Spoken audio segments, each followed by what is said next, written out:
आपको हुआ क्या? आपको हमारे को पोलियो हुआ पड़ा है और हमने कभी ये नहीं सोचा कि हम कहीं चौक पे बैठ के मांगे या कुछ करें। हमें बस अपने मेहनत और मजदूरी से बहुत शौक लगता है खाने में, कमाने में और बीवी बच्चे पालने में।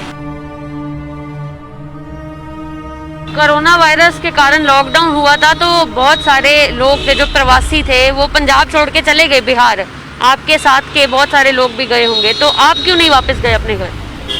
हम घर पे क्या करते, वहाँ हमारा कोई रोज़गार नहीं है। यहाँ पर जो कि रहने वाले गांव ग्राम के साथ के लोग हैं, उन्होंने राशन पानी चलाया कि देखो ये 1 महीना 2 महीना जो भी कुछ हम आप लोग की सहायता करते, फिर हौली हौली खुल जाएगा तो फिर अपना धीरे धीरे रोटी कमा के खाना शुरू कर देंगे हम। हमारे यहाँ पंजाब के जो हमारे सदस्य अंकल जी वगैरह हैं, इन्होंने बोला कि बेटा आपको कहीं जाने की कोई चिंता नहीं, जब इतने साल से हमारे पास रहते हो तो आज 1 महीने 2 महीने के लिए कहाँ तुम जाओगे, हमारे पास ही रहो, हम अपने घर से राशन ले आएंगे। अरे हमारे पास घट जाएगा तो हमारा गुरुद्वारा नहीं घटा है। आपको उम्मीद मदद पे ज्यादा होती है कि काम पे, अपनी किस्मत पे या अपने जो हाथ की मेहनत है? अब देखिए मैडम जी, ऐसा है कि इसमें मैं ज़्यादा 200-300 कमा लेता हूँ। इसमें मैं अपना खाता हूँ, राशन में कमरे का किराया देता हूँ, कुछ दवाइयों में लग जाता तो मेरे पास ज़्यादा नहीं बचता है। वही 700-800 महीने में बचता है, फिर कपड़े लत्ते भी लेने पड़ते हैं हमें। कहाँ जाएंगे अभी ऐसे हालात में? हर एक गाड़ियाँ बंद, हर एक बस बंद है, हर एक टैक्सी बंद है। तो इस चक्कर में हमें कहीं जाने नहीं दिया। उन्होंने बोला कि यहीं पर रहो, जो कमी पड़ता है खाने का पीने का कुछ भी तो हम आपको ले आके देते रहेंगे। बहुत अच्छे हैं जी हमारे, तो हम कहते हैं हमारे बिहार सरकार से भी अच्छा यहाँ के पब्लिक हैं जो कि गरीबों को इतनी मदद करना चाहते हैं। अपने बच्चों से ज़्यादा दूसरे के बच्चों को देख करके मानते हैं कि हाँ वो भी तो भगवान ने किसी के माँ की कोख से ही आया होगा। ये जो ट्राईसाइकिल आप चला रहे हो, इस पे बैठ के आते हो, इसकी हालत भैया इतनी खस्ता हुई है, तो सरकार ने आपको इतनी मदद तक नहीं की कि एक ट्राईसाइकिल दे दे? नहीं जी नहीं। अब लॉकडाउन में जब हमारे पास कोई पूंजी नहीं था तो 2000 अंकल ने दिए थे, कभी अंकल दिए थे 2000, हमारे बर्फ वाले अंकल ने दिए थे और बोले कि दुकान लगाओ बेटा, कमाओगे जब भी तो हमें दोगे या अपना पेट भरोगे, बिना कमाए तो कहीं से गुजारा होना नहीं। कमाने खाने के लिए, बाल बच्चे के देखने के लिए। अब कोरोना से ज्यादा डर लगता है कि भूख से? भूख से जी, कोरोना तो वैसे भी मौत का घर है और जो भूख है वो सबसे पहले बाल बच्चों के लिए मौत का घर है। 5 साल हो गया ये पेंशन का मामले में चलते फिरते मैं इतना थक गया कि 10 किलोमीटर जाना 10 किलोमीटर आना मेरे को। अगर मैं सुबह चलता हूँ तो शाम हो जाता है आते आते। भूखा प्यासा बंदा कितना झिझक काट करके फिर हार मान जाता। फिर हमारे सिस्टम का जो फेलियर है वो बहुत बार ऐसे सामने आया। हाँ जी हाँ, बहुत बारी सामने आया है मेरे सामने। तो मैंने काफ़ी दिन से आ रहा था और मैं यही देखता हूँ जहाँ भी जाता हूँ। अब मैं जाऊँ कहीं लड़ने के लिए तो अगला कहेगा, ये लगता है इसका दिमाग खराब हो गया है, अपसेट हो गया ये तो हमसे ही ऊंचा बात करता है, हम लाजिम सरकारी आदमी है। अगला कहता है बाहर कट। ਸਤਿ ਸ਼੍ਰੀ ਅਕਾਲ, ਤੁਸੀਂ ਦੇਖ ਰਹੇ ਹੋ ਡੇਲੀ ਪੋਸਟ ਪੰਜਾਬੀ। ਮੈਂ ਹਾਂ ਸੁਮਨ ਜੇਤਲੀ। ਮਿਹਨਤ ਦੇ ਅਨੇਕਾਂ ਰੂਪ ਹੁੰਦੇ ਨੇ। ਮਿਹਨਤ ਸਿਰਫ ਵੱਡੀਆਂ ਇਮਾਰਤਾਂ ਦੇ ਵਿੱਚ ਟਾਈ ਲਾ ਕੇ, ਸੂਟ ਪਾ ਕੇ, ਫਾਈਲਾਂ ਦੇ ਨਾਲ ਮੱਥਾ ਮਾਰਨ ਵਾਲੇ ਦੀ ਹੀ ਨਹੀਂ ਹੁੰਦੀ। ਮਿਹਨਤ ਕਿਤੇ ਵੀ ਹੋ ਸਕਦੀ ਹੈ। ਮਿਹਨਤ ਸੜਕਾਂ ਤੇ ਵੀ ਹੁੰਦੀ ਹੈ, ਮਿਹਨਤ ਗਲੀਆਂ ਵਿੱਚ ਵੀ ਹੁੰਦੀ ਹੈ, ਮਿਹਨਤ ਘਰਾਂ ਦੇ ਵਿੱਚ ਵੀ ਹੁੰਦੀ ਹੈ। ਤੇ ਮਿਹਨਤ ਦਾ ਇੱਕ ਹੋਰ ਰੂਪ ਅਸੀਂ ਅੱਜ ਦੇਖਿਆ। ਤਸਵੀਰ ਤੁਹਾਨੂੰ ਦਿਖਾ ਦਿੰਦੇ ਹਾਂ। ਇੱਕ ਵਿਅਕਤੀ ਤੁਸੀਂ ਦੇਖ ਰਹੇ ਹੋ ਜਿਹੜਾ ਸਪੈਸ਼ਲੀ ਏਬਲਡ ਹੈ। ਇਹ ਵਿਅਕਤੀ, ਕਿਉਂਕਿ ਅਸੀਂ ਆਮ ਤੌਰ ਤੇ ਸੜਕਾਂ ਤੇ ਦੇਖਦੇ ਹਾਂ ਕਿ ਅਜਿਹੇ ਲੋਕ ਜਿਹੜੇ ਆਪਣੇ ਪੈਰਾਂ ਤੇ ਆਪ ਖੜੇ ਵੀ ਨਹੀਂ ਹੋ ਸਕਦੇ, ਉਹ ਲੋਕ ਅਕਸਰ ਸੜਕਾਂ ਤੇ ਚੌਂਕਾਂ ਤੇ ਭੀਖ ਮੰਗਦੇ ਦਿਖਾਈ ਦਿੰਦੇ ਨੇ। ਪਰ ਕਈਆਂ ਲਈ ਹੱਕ ਦੀ ਰੋਟੀ ਖਾਣ ਦਾ स्वाद ही वखरा हुंदा है। कईयां नूं मेहनत करके जिहड़ी कमाई करन दा या उस मेहनत दी कमाई दे नाल अपने परिवार नूं पालन दा जिहड़ा शौक हुंदा है, जिहड़ा जज्बा हुंदा है। अज वो एक होर तस्वीर तुहानूं दिखाउण जा रहे हां। ये पेंचर लाउंदे ने। नाम क्या भैया आपका? करण साहनी। कहाँ से आप? पंजाब से तो नहीं हो? बिहार से। बिहार से। कितने साल हो गए यहाँ पेंचर लगा? हमारे को यहाँ 18 साल हो गए जी। 18 साल से।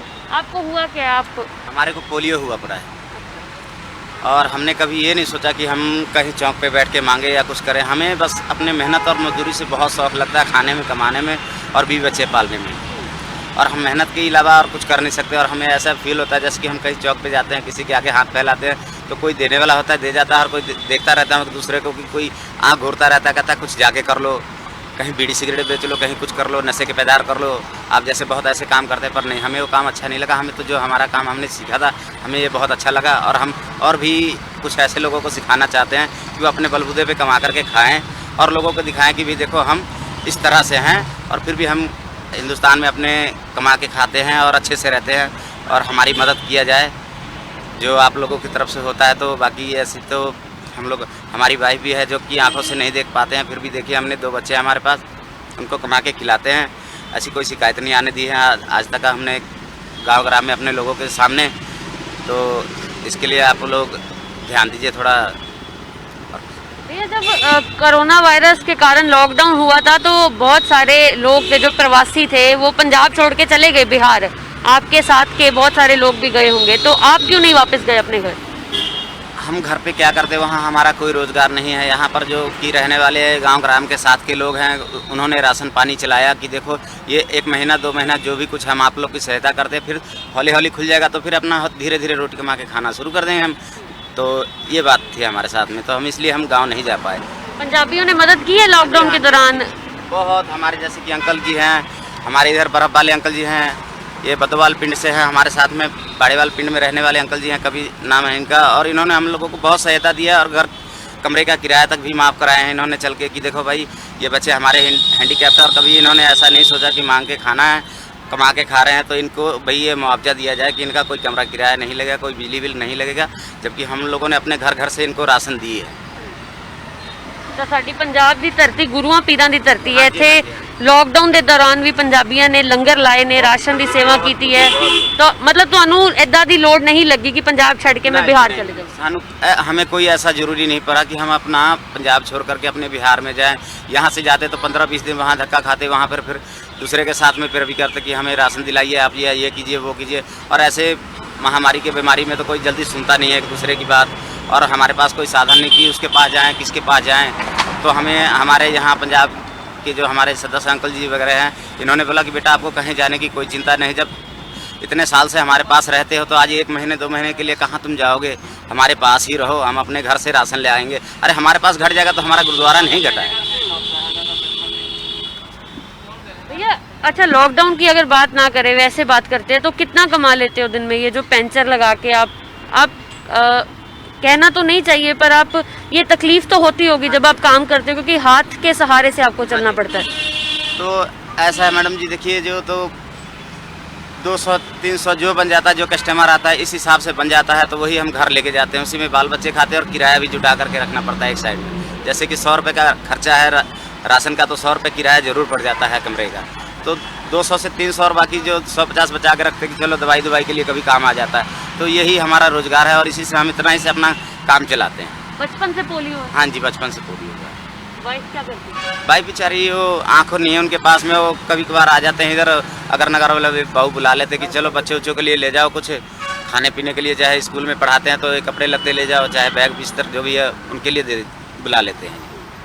तो पंजाब आने का जो फैसला था आपका वो सही था? आपको सही लगता है? क्योंकि जिस तरीके से पंजाबी आपकी मदद कर रहे हैं ये हर जगह नहीं होता। ये अब होता होगा, हर एक जगह नहीं होता होगा, पर जो हमारे पास जो हमारे अंकल जी वगैरह रहते हैं, इन्होंने हमें बचपन से देखा है और हम इनके गांव गली में रहने वाले थे, इन्होंने कभी नहीं देखा हमें कि हाँ हमारा बच्चा किसी के आगे हाथ फैलाने जा रहा हो या किसी के दरवाजे बैठा हो। मेहनत करके खाएं। बच्चे कितने हैं? हमारे बच्चे 2 हैं, एक लड़की है उसका नाम अंजलि है और लड़के का नाम रवि है। क्या करते हैं? अभी पढ़ाई करते हैं जी। अभी जैसे कि लॉकडाउन है तो अभी स्कूल बंद है, तो ऑनलाइन काम आता है तो घर पे पढ़ाई कर लेते हैं। तो ऑनलाइन काम कैसे? स्मार्टफोन है घर पे? नहीं, वो पड़ोस में है ना, तो उनके बच्चों को आता है तो साथ में बता रखे हैं मैडम जी को कि मैडम जी हम गरीब आदमी, हमारे पास स्मार्टफोन तो है नहीं, हमारे पास तो बटन वाला भी है नहीं। तो मैडम ने बोला कि भैया कोई बात नहीं, आधार कार्ड बच्चों का जमा करा देना, अपना करा देना और उन्हीं पे हम उनका भी काम भेज दिया करें। नहीं तो ये फैसला आपको सही लगता है बच्चों को ऑनलाइन पढ़ाने का? सबके पास नहीं, जैसे आपके बच्चों के पास स्मार्टफोन नहीं है, वैसे और भी बहुत सारे बच्चे जिनके पास स्मार्टफोन नहीं है। अब नहीं है तो मैडम जी ये तो ऊपर वाले के हाथ में कि चलो आज नहीं है तो कल तो हो ही जाना है। अब जब तक उनका भविष्य बनना चाहिए तो हम उनका भविष्य भी खराब नहीं कर सकते। स्मार्टफोन नहीं रहेगा तो बच्चे पढ़ने से रहे नहीं। तो हमने दूसरों से यही बोला कि भैया जैसे आपके बच्चे हैं वैसे हमारे बच्चे हैं, तो उसी में आप उनको थोड़ा सा, मैडम से हमने कह दिया तो काम आएगा तो थोड़ा पढ़वा दीजिए। भैया चलो आपकी लोगों ने तो बहुत मदद की है, आप बता रहे हो कि ये सरदार जी खड़े हैं इन्होंने बहुत मदद की है, या और जो लोग हैं जिन्होंने लंगर की सेवा करी या राशन की सेवा करी, अगर वैसे बात करें, मदद आपको उम्मीद मदद पे ज़्यादा होती है कि काम पे, अपनी किस्मत पे या अपने जो हाथ की मेहनत है? अब देखिए मैडम जी, ऐसा है कि इसमें मैं ज़्यादा से ज़्यादा 200-300 कमा लेता हूँ। इसमें मैं अपना खाता हूँ, राशन में कमरे का किराया देता हूँ, कुछ दवाइयों में लग जाता, तो मेरे पास ज़्यादा नहीं बचता है। वही 700-800 महीने में बचता है, फिर कपड़े लत्ते भी लेने पड़ते हैं हमें। तो इसलिए हमारे पास अभी कोई सामान बन नहीं पा रहा है। जो हमारा सरकार ने कोई मदद की थी लॉकडाउन के दौरान? सरकार ने अभी इधर राशन बांट रहे थे, तो यहाँ से अब दिए हैं जाकर के 10 किलो आटा, और 10 किलो आटा वहाँ सराबा नगर से ले आए थे एक बार जी। 3 महीने बाद? 3 महीने बाद जी। तो वो 3 महीने अगर ये हमारे भाई ना होते यहाँ पे तो आपकी मदद ना होती, मतलब सरकारें कुछ नहीं करी? हाँ जी, तो फिर ऐसे थे ना, तो फिर कभी कभार गली मोहल्ले के कोठियों वाले भी देखते रहते हैं कि चलो बच्चा अपने कॉलोनी में रहने वाला है, तो कभी रोटी बना के वो घर पे दे जाते थे, कभी कुछ दे जाते थे कि चलो बच्चे भूखे ना रहे। कहाँ जाएंगे अभी ऐसे हालात में? हर एक गाड़ियाँ बंद, हर एक बस बंद है, हर एक टैक्सी बंद है। तो इस चक्कर में हमें कहीं जाने नहीं दिया। उन्होंने बोला कि यहीं पर रहो, जो कमी पड़ता है खाने का पीने का कुछ भी तो हम आपको ले आके देते रहेंगे। कुछ बीमारियां से बुखार आ जाए, कोई बच्चे को कुछ हो जाते थे तो दवाइयाँ ले आके देते थे। पंजाबी अच्छे हैं? बहुत अच्छे हैं जी। हमारे तो हम कहते हैं हमारे बिहार सरकार से भी अच्छा यहाँ के पब्लिक हैं, जो कि गरीबों को इतनी मदद करना चाहते हैं। अपने बच्चों से ज़्यादा दूसरे के बच्चों को देख करके मानते हैं कि हाँ, वो भी तो भगवान ने किसी के माँ की कोख से ही आया होगा, वो भी तो हमारे जैसा औलाद है, किसी का औलाद है। तो इसलिए हमें यहाँ के लोग बहुत अच्छे लगते हैं। पंजाबी? हाँ जी, पंजाब के लोग बहुत अच्छे हैं। बहुत शुक्रिया आपकी, जिन्होंने मदद की है। आप बता भी रहे हो, क्योंकि बहुत सारे लोग ऐसे भी होते हैं जो मदद ले लेते हैं, लोग मदद करते हैं पर ये बोल देते हैं हमारी कोई मदद नहीं हुई। नहीं, हमारे तो देखो जी, मदद किए हैं इन्होंने, हमारी मदद लिए नहीं है। हमें मदद उल्टा करके किए हैं, जो कि 150 रुपये भी किलो। बच्चे कहीं जाना आना भी पड़ जाए अभी लॉकडाउन में, तो तुम कैसे कहाँ जाओगे? अस्पताल के लिए कोई साधन नहीं मिलेगा, तो अपने घर से अपने गाड़ी पे बैठा करके और पास बनवा करके ले जाते थे। फिर फलाने के मेडिकल लेके चले हैं, हम वहाँ पे दवाई दिलाने चले हैं। ये जो ट्राईसाइकिल आप चला रहे हो, इस पे बैठ के आते हो, इसकी हालत भैया इतनी खस्ता हुई है, तो सरकार ने आपको इतनी मदद तक नहीं की कि एक ट्राईसाइकिल दे दे? नहीं जी नहीं। अब यही बात हमारे अंकल जी ने सोचे हैं कि बेटा ये अब अपनी साइकिल जो ज़्यादा ख़राब हो गया, तो हम सोच रहे हैं कि हम कचहरी जाते हैं, एप्लीकेशन लिखा करके और डीसी दफ्तर में डालते हैं कि आपको कोई ऐसा मदद मिले कि आपको हमें अच्छा लगे देखने में कि हमारे बच्चे के पास भी एक नई साइकिल है, और चलने फिरने में हमारा सामने आते हो, उठते बैठते हो, तो हमें भी कोई ऐसा किसी दिन मिले कि हाँ, हमारे को भी नाम लेने वाला आप नाम लोगे कि हाँ, हमारे सरदार जी ने हमारे लिए किया, तो आपके वजह से हमारा नाम ऊँचा होगा। भैया अगर रास्ते में ये ट्राईसाइकिल चलती चलती रुक जाए, खराब हो जाए, तो फिर क्या करेंगे मैडम जी? यही होगा कि उसे फिर या तो रिपेयर करवाएंगे, या तो फिर उसे उठा के घर में रख देंगे। यही होगा, 2-4-10 दिन यहाँ नहीं आएंगे, फिर उसके बाद में कहीं धक्का खा के जाएंगे वहाँ पर डीसी दफ्तर पे, फिर भी मांगेगी सर हम चल नहीं फिर नहीं सकते, इतनी गर्मी है, इतनी धूप है, हाथ पाँव जलते हैं हमारे। तो फिर वहाँ से नहीं होगा मदद, तो फिर हम फिर अंकल के पास आएंगे। तो हमारे अंकल जी कहीं कहीं बात लगाएंगे, फ़ोन लगाएंगे कि हाँ जी देखो जनाब, हमारे एक बच्चा है ऐसा, भी उनको कोई चीज़ देना चाहिए, तो मदद करेंगे या नहीं करेंगे, तो इसके लिए सोचा जाए। ਅੰਕਲ ਜੇ ਤੁਹਾਡੇ ਵਰਗੇ ਦਾਨੀ ਸੱਜਣ ਨਾ ਹੋਣ ਤਾਂ ਕਿਵੇਂ ਮਦਦ ਹੋਏ ਨਾ ਪ੍ਰਵਾਸੀਆਂ ਦੀ? ਇਹ ਸੋਚ ਕੇ ਬੜੀ ਹੈਰਾਨਗੀ ਹੁੰਦੀ ਕਿ ਸਰਕਾਰਾਂ ਤੋਂ ਤਾਂ ਉਮੀਦਾਂ ਵੀ ਨਹੀਂ ਹੈਗੀਆਂ ਇਹਨਾਂ ਨੂੰ। ਨਹੀਂ ਜੀ, ਉਮੀਦ ਵਾਲੀ ਤਾਂ ਕੋਈ ਗੱਲ ਹੀ ਨਹੀਂ ਹੈ ਜੀ ਸਰਕਾਰ ਤੋਂ। ਬਾਕੀ ਤਾਂ ਗੱਲ ਇਹ ਜੀ, ਹੁਣ ਗਰੀਬ ਬੰਦੇ ਨੇ ਆਪਣੇ ਪੁਰਾਣੇ ਆਪਣੇ ਕੋਲ ਰਹਿੰਦੇ ਨੇ ਜੀ, ਇਹਨਾਂ ਦੀ ਹੈਲਪ ਕਰਨਾ ਤਾਂ ਆਪਣਾ ਫਰਜ਼ ਹੈ ਨਾ ਜੀ, ਜਿਹੜੀ ਗੱਲ ਹੈ। ਔਰ ਬਾਬਾ ਜੀ ਹੋ ਗਏ, ਇੱਕ ਦੋ ਬੰਦੇ ਹੋਰ ਨੇ ਜੀ ਇੱਥੇ, ਮਤਲਬ ਬਾਕੀ ਲੰਗਰ ਇੱਥੇ ਗੁਰਦੁਆਰਾ ਸਾਹਿਬ ਪੱਕਾ ਕਿਹਾ ਹੋਇਆ ਸੀ, ਲੰਗਰ ਦੇ ਕੇ ਜਾਂਦੇ ਸੀ। ਕਿਸੇ चीज़ की घाट नहीं आई जी इतने, मतलब कि लॉकडाउन भी ये रोड पर ही पड़ते हैं जी, तो गुरुद्वारा साहब में बोला हुआ था, वो लंगर पानी दे के जाते थे, कोई मतलब ऐसे नहीं सरकारी कोई मदद सरकारी मदद नहीं कोई देता ही है। देखो हाँ, गुरुद्वारा साहब से लंगर आता था जी, इधर से ये ब्लॉक में गुरुद्वारा साहब जहाँ इधर माता विष्णु वो दे के ही जाते थे जी, गाड़ी दोपहर को आती ਤੁਸੀਂ ਹੋਰ ਵੀ ਇਹਨਾਂ ਦੀ ਮਦਦ ਕਰ ਰਹੇ ਹੋ, ਜਿਸ ਤਰ੍ਹਾਂ ਦੱਸ ਰਹੇ ਨੇ ਕਿ ਇਹਨਾਂ ਦੀ ਪਤਨੀ ਅੱਖਾਂ ਤੋਂ ਦੇਖ ਨਹੀਂ ਸਕਦੀ। ਆਪਾਂ ਪਤਾ ਕੀਤਾ ਜੀ, ਉਹਨਾਂ ਦੀ ਅੱਖਾਂ ਪਿੱਛੋਂ ਲਾਈਟ ਗਈ ਹੋਈ ਹੈ ਜੀ, ਉਹ ਠੀਕ ਤਾਂ ਹੋ ਨਹੀਂ ਸਕਦੇ ਜੀ। ਆਪਾਂ ਲੰਗਰ ਬਾਊ ਵੀ ਨੇ ਜੀ, ਤਕੜੇ ਬੰਦੇ ਨੇ, ਉਹਨਾਂ ਨਾਲ ਗੱਲ ਕੀਤੀ ਸੀ, ਚਲੋ ਆਪਾਂ ਇਹਨਾਂ ਦਾ ਆਪਰੇਸ਼ਨ ਕਰਾ ਕੇ ਜਾਂ ਕਿਸ ਤਰ੍ਹਾਂ, ਉਹ ਫਿਰ ਦਿਖਾਇਆ ਜੀ, ਉਹ ਠੀਕ ਹੋਣ ਵਾਲੀ ਤਾਂ ਗੱਲ ਨਹੀਂ ਹੈਗੀ ਜੀ, ਜਿਹੜੀ ਗੱਲ ਆ। ਬਾਕੀ ਹੁਣ मतलब जो वो तो परमात्मा के वास्ते, बाकी इनके बच्चों के लिए है, वो अंदर बाबू जी को बोला था, वो पढ़ाई लिखाई करा रहे हैं। बाकी जो कोई बात होगी तो हम इनके साथ है ही हैं। ਬਹੁਤ ਧੰਨਵਾਦ ਸਰਦਾਰ ਜੀ, ਤੁਸੀਂ ਇਹਨਾਂ ਦੇ ਵਰਗੇ ਜਿਹੜੇ ਦਾਨੀ ਸੱਜਣ ਨੇ, ਇਹਨਾਂ ਦੇ ਸਿਰ ਤੇ ਪ੍ਰਵਾਸੀ ਮਜ਼ਦੂਰ ਅਜਿਹੇ ਵੀ ਨੇ ਪੰਜਾਬ ਦੇ ਵਿੱਚ ਜਿਨ੍ਹਾਂ ਨੇ ਆਪਣੇ ਆਪਣੀ ਸਟੇਟ ਦੇ ਵਿੱਚ ਵਾਪਸ ਜਾਣ ਦਾ ਫੈਸਲਾ ਨਹੀਂ ਲਿਆ ਕਿਉਂਕਿ ਇਹਨਾਂ ਨੂੰ ਪਤਾ ਸੀ ਕਿ ਜਦ ਤੱਕ ਪੰਜਾਬ 'ਚ ਰਹਿ ਰਹੇ ਨੇ ਪੰਜਾਬੀ ਇਹਨਾਂ ਨੂੰ ਭੁੱਖਾ ਨਹੀਂ ਸੌਣ ਦੇਣਗੇ। ਹਾਲਾਂਕਿ ਇਹ ਵਾਅਦਾ ਤਾਂ ਸਰਕਾਰਾਂ ਵੱਲੋਂ ਕੀਤਾ ਗਿਆ ਸੀ ਕਿ ਕੋਈ ਵੀ ਵਿਅਕਤੀ ਭੁੱਖਾ ਨਾ ਸੌਵੇ, ਅਜਿਹੀ ਕੋਸ਼ਿਸ਼ ਸਰਕਾਰਾਂ ਵੱਲੋਂ ਕੀਤੀ ਜਾ ਰਹੀ है, पर ये कोशिश बहुत हद तक नाकाम होती दिखाई देती है। भैया आपके बच्चे क्योंकि कह रहे हो कि पढ़ रहे हैं, बच्चों को क्या बनाना चाहते हो, पढ़ लिख के क्या बनाना चाहते हो? पढ़ लिख के ऐसा हो कि अच्छा होनहार बने अपने तरफ से और लोगों में शिक्षा देवे जा करके कहीं, जैसे कि आप हैं बहन जी कि आप आए और हमें देखे कि हाँ भैया हमारा एक ऐसा बैठा हुआ है तो उनकी मदद करना चाहिए, उनसे पूछताछ करना चाहिए। तो ऐसे कुछ पढ़ लिख के कोई अच्छी खासी नौकरी मिल जाए तो हमारे अंकल उंकल की बहुत दया हो गई कि अभी तक इन्होंने इतनी मदद की है कि चल बच्चे पढ़ लिख लेंगे तो उनकी ज़िंदगी बन जाएगी।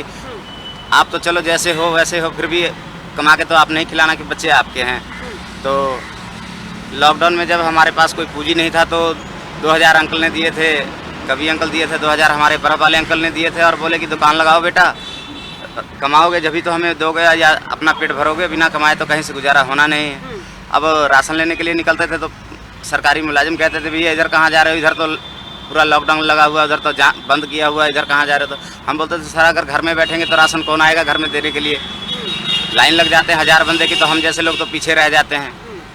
तो इस करके हमारे अंकल ने बोला कि बेटा ऐसा है तो ज़रूरी नहीं है हमें कि अब जहाँ से उम्मीद नहीं है वहाँ जाएँ और पूरी दिहाड़ी धूप में रहें या बीमार पड़ जाओ। एक तरह से ऐसी बीमारी है, थोड़ा सा भी कुछ होगा तो उठा के फेंक दिए जाएंगे कि हाँ भी इन्हें ये बीमारी पाई। तो इस करके हमारे अंकल ने बोला कि बेटा तुम ऐसा करो हमारे पास ही रहो, हम तुम्हें राशन पानी चला ही रहे हैं तो यार इतना कुछ और भी दे सकते हैं आपको कमाने खाने के लिए, बाल बच्चे के देखने के लिए। अब कोरोना से ज़्यादा डर लगता है कि भूख से? भूख से जी, कोरोना तो वैसे भी मौत का घर है और जो भूख है वो सबसे पहले बाल बच्चों के लिए मौत का घर है।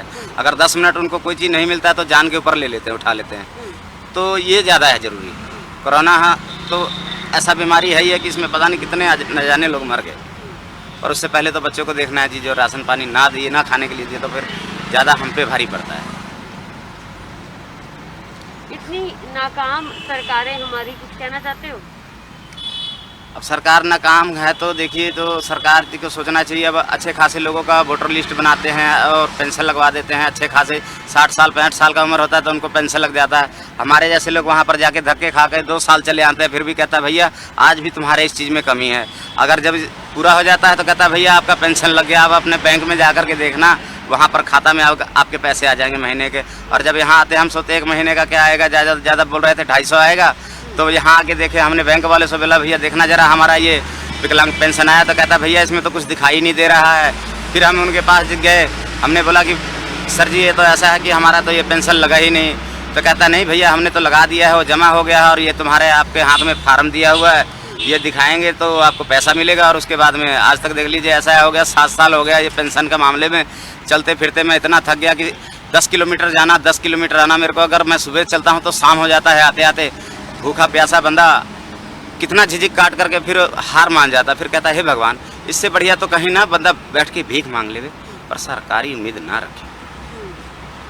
और उस चक्कर में जो दिहाड़ी के 200-300 कमाने थे वो भी सब खत्म है, सब खत्म है। रेगुलर अगर मुझे 10 दिन वहाँ बुलाया जा रहा है तो मेरे 300 के रोज से कितने मर जा रहे हैं, 3000 रुपये मर गए। देश के प्रधानमंत्री जो दावे करते हैं आप लोगों को लेके कि जो पेंशन लगानी थी आपकी विकलांग पेंशन उनको मिल रही है, पर वो आपको मिल नहीं रही, जो उनके दावे हैं वो भी खोखले आप बता रहे हो? हाँ जी हाँ जी हाँ जी, सब खोखले हमें नजर आ रहे हैं। क्योंकि देखिए हम तो हर एक जगह जा करके मत्था टेके पैरी पकड़े कि साहब जी हम तो ऐसे हमारा काम नहीं हो पाएगा आप लोगों से, तो आप लोगों के पास आके मेरी उम्मीद तो खत्म हो जाएगी।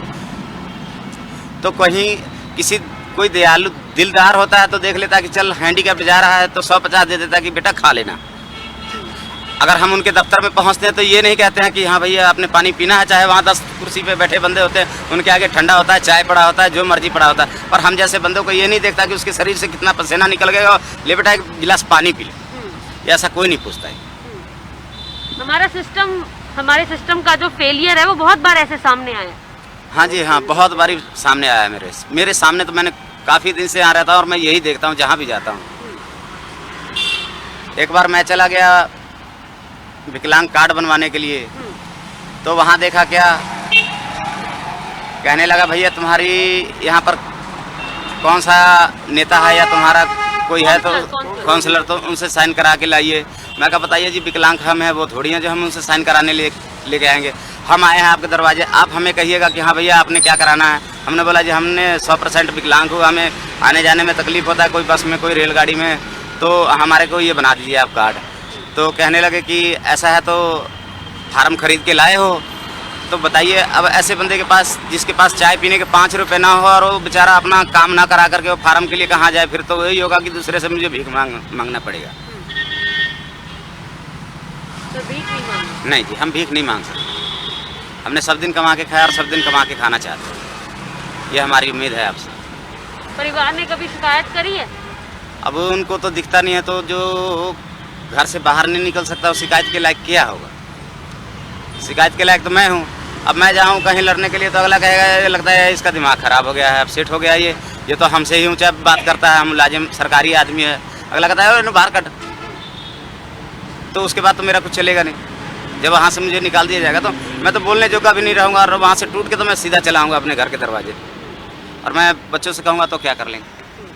जिनको दिखता नहीं, बोल सकते नहीं किसी के आगे, तो उनके लिए तो समझ लो कि मैं वहाँ से आंसू बहा के आ गया और ये मेरे को पोंछ रहे हैं आंसू मेरे। हाँ, यही सोचते हैं कि देखो विदेश में अगर बच्चा पैदा लेता है तो उसको पैदा लेते ही वहाँ पर सरकार उसकी सब कुछ सोचता है, पर हिंदुस्तान में कभी हमारी सरकार ने ये नहीं सोचा कि वो आने वाला जो पीढ़ी में बच्चा पैदा लेगा, पता नहीं वो अंधा भी हो सकता है, गूंगा भी हो सकता है, विकलांग भी हो सकता है, उनके लिए हम क्या सोचें ना सोचें। हॉस्पिटल में पैदा लेने से पहले कहते हैं कि भैया 10,000 जमा कराओ काउंटर पे, तो तुम्हारे मरीज को अंदर लेंगे, वो चाहे तुम्हारा बच्चा जिंदा आए या आपकी वाइफ मर जाए, उसमें हमारा कोई टेंशन नहीं, पहले साइन करा लेते हैं। बड़ी शर्म आती है ये बातें सुन के, बिल्कुल बिल्कुल। कहीं अगर कोई दुकान लगाते हैं बीड़ी सिगरेट का, तो अगला कहता है भैया आपने तो पहले ऐसे हो और फिर ऊपर से नशे पैदे की पैकार बेच रहे हो। तो फिर मैं वो सब सोच करके सोचता हूँ कि चलो मेरे को यही काम ठीक है, जब तक ज़िंदगी है, सांस है, जब तक चलेगा जब तक चलाऊँगा, जिस दिन रुक जाएगा उस दिन रोक दूँगा। बाकी अगर बच्चे सियाने होगा तो उनकी मुकद्दर हमें 2 रोटी खिला देगा तो भी ठीक है, और अगर नहीं खिलाए तो भी ठीक है। भगवान से कभी शिकायत हुई है कि ऐसा क्यों बनाया या कमियां क्यों दी? अब ऐसा है जी, देखो एक पेड़ में न जाने कितने पत्ते होते हैं, और उन पत्तों में कुछ पत्ते तो बहुत साफ होते हैं और कुछ पत्ते में कहीं काना होता है, कहीं सुराग हो जाता है, कहीं कुछ हो जाता है। तो मैं भी यही सोचता हूँ कि ऐसे माएँ भी हैं कि चलो कुछ ऊपर वाले का देन है कि एक आधा ऐसा नुकसान से निकल जाता है, तो उसमें माँ का दोष नहीं है, उसमें भगवान का दोष नहीं है, वो अपने किस्मत की दोष होता है, और अपने किस्मत की दोष लेकर के ही हम जीते हैं और अपने ही किस्मत के ही खाते हैं। तो यही हमारी आपसे गुजारिश है। ਇਹ ਹੱਕ ਦੀ ਰੋਟੀ ਖਾਣ ਵਾਲੇ ਉਹ ਲੋਕ ਨੇ ਜਿਨ੍ਹਾਂ ਨੂੰ परमात्मा ने कमियां दे के जरूर भेजा है, पर फिर भी परमात्मा तो कोई शिकायत नहीं है। इन्हों मेहनत करते हैं, मेहनत दिखाते हैं। तो ये तस्वीर तुहानू एक ट्राईसाइकिल दी इन्हां दी दिखा दिंदे आ। प्रशासन तो इन्हों उम्मीद बार बार होंदी रही कि शायद मदद की जाए प्रशासन वालों। ये ट्राईसाइकिल इस वेले इन्नी खस्ता हालत दे विच है कि चलते चलते कदे भी बंद हो जाता है, कदे भी खराब हो जाता है। पर यह मुहैया कराना तो दूर की गल, जदों ये व्यक्ति सरकारी दफ्तरां दे गेड़े कटदा रहा है अपनी विकलांग पेंशन बारे पता करवाउण दे लई, तां किस तरह धक्के खाने पए ने इस व्यक्ति नूं जिहड़ा अपने पैरां ते खड़ा नहीं हो सकदा, चलण लई भी इसनूं अपनी हत्थां दी लोड़ पैंदी है। तां किन्नी शर्म महसूस हुंदी है अपने सिस्टम ते। ये हालात ने साडे देश दे, पर शुक्र होवे उन्हां पंजाबी वीरां दा जिन्हां ने अजिहे प्रवासियां नूं या अजिहे मजबूर अते लाचार लोकां नूं औखे समय दे विच इन्हां दी बांह फड़ी है, मदद कीती है ते इन्हां नूं भुखे नहीं सौण दिता। कैमरामैन दर्शन सिंह दर्शी दे नाल सुमन जेटली, डेली पोस्ट पंजाबी, लुधियाना।